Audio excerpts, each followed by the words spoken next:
दोस्तों, आज मैं आपको एक ऐसी कहानी सुनाने जा रहा हूं जिसे सुनकर आपके दिल में सिर्फ एक सवाल घूमेगा। आखिर इंसानियत के दुश्मन चाहते क्या हैं? ये कहानी है 22 अप्रैल 2025 के दिन की, कश्मीर के पहलगाम की, जहां पर एक खौफनाक आतंकवादी हमला हुआ। इस एक हमले ने 26 मासूम जिंदगियां छीन ली और पूरे भारत को हिलाकर रख दिया। आज हम बात करेंगे कि उस दिन क्या हुआ, किस तरह से टूरिस्ट्स को टारगेट बनाया गया और कैसे इंडिया ने जवाब दिया एक जबरदस्त ऑपरेशन के जरिए। 22 अप्रैल की सुबह पहलगाम के बैसरन वैली में धूप खिल रही थी। टूरिस्ट्स अपने फैमिली के साथ वहां की खूबसूरती एंजॉय कर रहे थे। बच्चे घोड़े की राइड कर रहे थे, कपल्स तस्वीरें खींच रहे थे और सबको लग रहा था कि कश्मीर एक जन्नत है। लेकिन इसी जन्नत के पीछे एक ऐसा तूफान छुपा था जो थोड़ी देर बाद तबाही बनकर टूटने वाला था। शाम होने के कुछ देर पहले घने जंगल के पीछे से अचानक फायरिंग की आवाज आई। मिलिटेंट्स AK-47 और M4 कार्बाइन्स लेकर एकदम निकल आए। उनके चेहरे पर न रहम था न इंसानियत।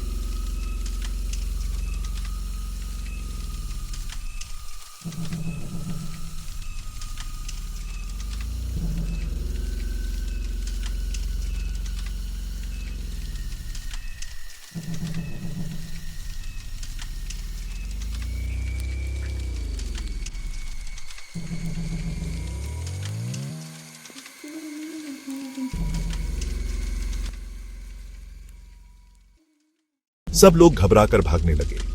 आतंकवादियों ने लोगों को रोका, उनसे उनका नाम पूछा और उनका धर्म जानने की कोशिश की।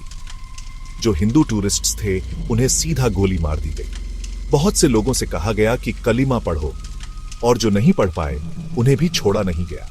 सोचिए दोस्तों, एक तरफ बच्चे चीख रहे थे, दूसरी तरफ माँ बाप अपने परिवार को बचाने की कोशिश कर रहे थे। यह सिर्फ एक हमला नहीं था, यह एक प्लान टेरर एक्ट था जिसमें मासूम लोगों को धर्म के नाम पर मारा गया। फायरिंग लगभग 20 मिनट तक चली। जिस वैली में कुछ घंटे पहले लाफ्टर और खुशी थी, वहां सिर्फ गोलियों की आवाज और चीखें सुनाई दे रही थी। 26 लोगों की जिंदगी वहीं खत्म हो गई और 20 से ज्यादा लोग घायल हो गए। लोकल विलेजर्स ने मदद करने की कोशिश की। घायलों को घोड़ों और डंडियां पर उठाकर नीचे लाया गया। हॉस्पिटल में लाशों का ढेर लगा था। डॉक्टर्स और नर्सेस अपनी जान की परवाह किए बिना ऑपरेशन कर रहे थे और भारत के हर एक न्यूज चैनल पर सिर्फ एक ही खबर चल रही थी, पहलगाम अटैक। हिंदुस्तान का दिल कांप उठा। हर तरफ से एक ही सवाल उठ रहा था, आखिर कब तक? गवर्नमेंट ने तुरंत मीटिंग बुलाई। NIA ने इन्वेस्टिगेशन शुरू की। पब्लिक से कहा गया कि जो भी फोटोज, वीडियोस या डिटेल्स हैं वो शेयर करें ताकि अटैकर्स पहचाने जा सके। और सबसे बड़ी बात, इंडिया ने लॉन्च किया एक बड़ा काउंटर टेरर ऑपरेशन जिसका नाम था ऑपरेशन सिंदूर। ऑपरेशन सिंदूर का एम था पाकिस्तान में छिपे टेरर कैंप्स को डिस्ट्रॉय करना।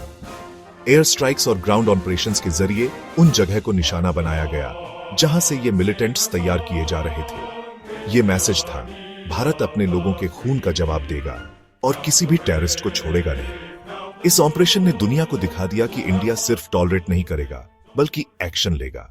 हर ट्रेजेडी के बाद कुछ लोग बच भी जाते हैं और उनकी कहानी सबसे ज्यादा दर्दनाक होती है। मैंने अपनी आंखों के सामने अपने दोस्त को खोया। मैं चीख रहा था लेकिन कुछ नहीं कर पाया। मेरी माँ मुझे ढक कर खुद गोली खा गई और मैं बस रोती रह गई।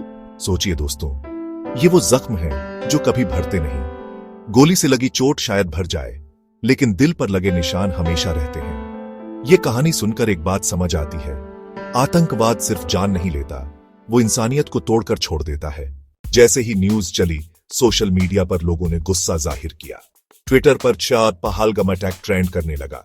लोग ने लिखा, ये सिर्फ कश्मीर का नहीं, पूरे हिंदुस्तान का दर्द है। पॉलिटिशियंस, सेलिब्रिटीज और आम लोग सबने एक सुर में कहा कि अब और नहीं। एक तरफ प्रोटेस्ट हो रहे थे, दूसरी तरफ लोग ब्लड डोनेट करने के लिए हॉस्पिटल्स के बाहर लाइन में खड़े थे।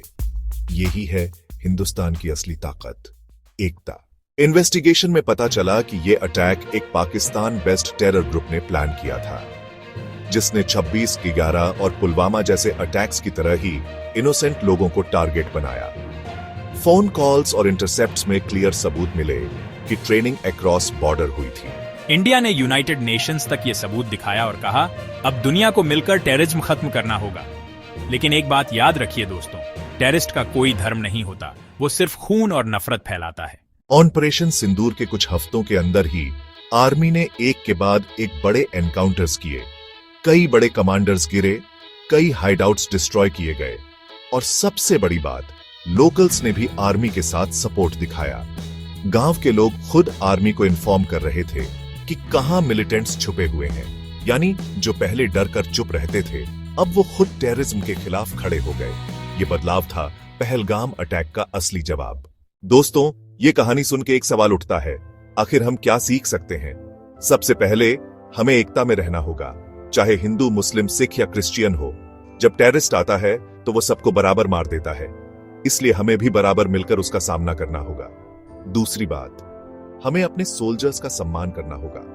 वो अपनी जान रिस्क पर लगाकर हमें बचाते हैं। जब हम अपना घर सेफ में एंजॉय करते हैं, वो बर्फ में खड़े होते हैं सिर्फ हमारे लिए। पहलगाम अटैक की कहानी हमेशा एक दर्द भरी याद रहेगी। 26 लोग जो चले गए वो हमेशा एक मिसाल बनेंगे कि टेररिज्म कितना खतरनाक होता है। लेकिन उनकी याद हम सबको एक ही बात सिखाती है, डर के आगे सिर्फ एक ही रास्ता है और वो है एकता। दोस्तों, अगर आप चाहते हैं कि ऐसी कहानियां और लोग तक पहुंचती रहें, तो इस वीडियो को शेयर करें और कमेंट्स में लिखिए आपके हिसाब से भारत को और क्या करना चाहिए टेररिज्म खत्म करने के लिए। मैं हूं आपका दोस्त साहिल और ये थी डेली डोज विद साहिल की एक और कहानी। मिलते हैं अगली वीडियो में, तब तक याद रखिए, दुश्मन के खिलाफ एकता ही हमारी ताकत है।